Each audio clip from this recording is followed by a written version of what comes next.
وضو سے شکل، قرآن سے عقل اور نماز سے نسل پاک ہوتی ہے۔ صاف نیت سے مانگا جائے تو رب نصیب سے بڑھ کر دیتا ہے۔ صبح کی نیند انسان کے ارادوں کو کمزور کرتی ہے۔ منزلوں کو حاصل کرنے والے کبھی دیر تک سویا نہیں کرتے۔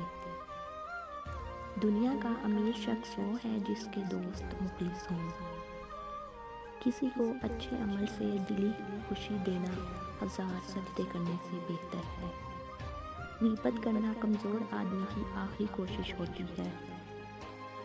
حق کے راستے پر چلنے میں سب سے بڑی سختی یہ ہے کہ انسان تنہا رہ جاتا ہے۔ ضروری نہیں کہ جو شخص آپ کو نصیحت کر رہا ہے وہ اپنی ذات میں بالکل مکمل ہے۔ وہ تو آپ کو بس اتنا کچھ دینے کی کوشش کر رہا ہے جس سے آپ مکمل ہو جائیں۔ رشتے اور تعلق نبھانا ایک فن ہے جس کے لیے دولت کی نہیں محض احساس کی ضرورت ہوتی ہے۔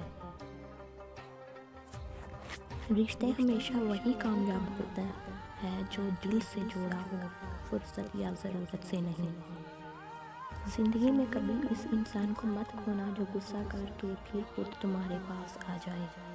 کبھی کبھی کامل شخص کی تلاش میں ہم سچے انسان کو کھو دیتے ہیں، کیونکہ کامل ہونا ایک تصور ہے اور سچا ہونا ایک حقیقت۔ دنیا میں اکثر لوگوں کی وفا وہاں تک ہوتی ہے جہاں تک ان کا مطلب ہوتا ہے۔ دنیا میں خوبصورت دل تلاش کرو، چہرے نہیں، کیونکہ خوبصورت چہرے تو بہت ہیں لیکن خوبصورت دل بہت کم۔ حضرت عائشہ نے فرمایا، موت کو بہت یاد کرو، اس سے دل نرم ہو جاتا ہے۔ توبہ کرنے میں تاخیر مت کرو کیونکہ موت اچانک آئے گی۔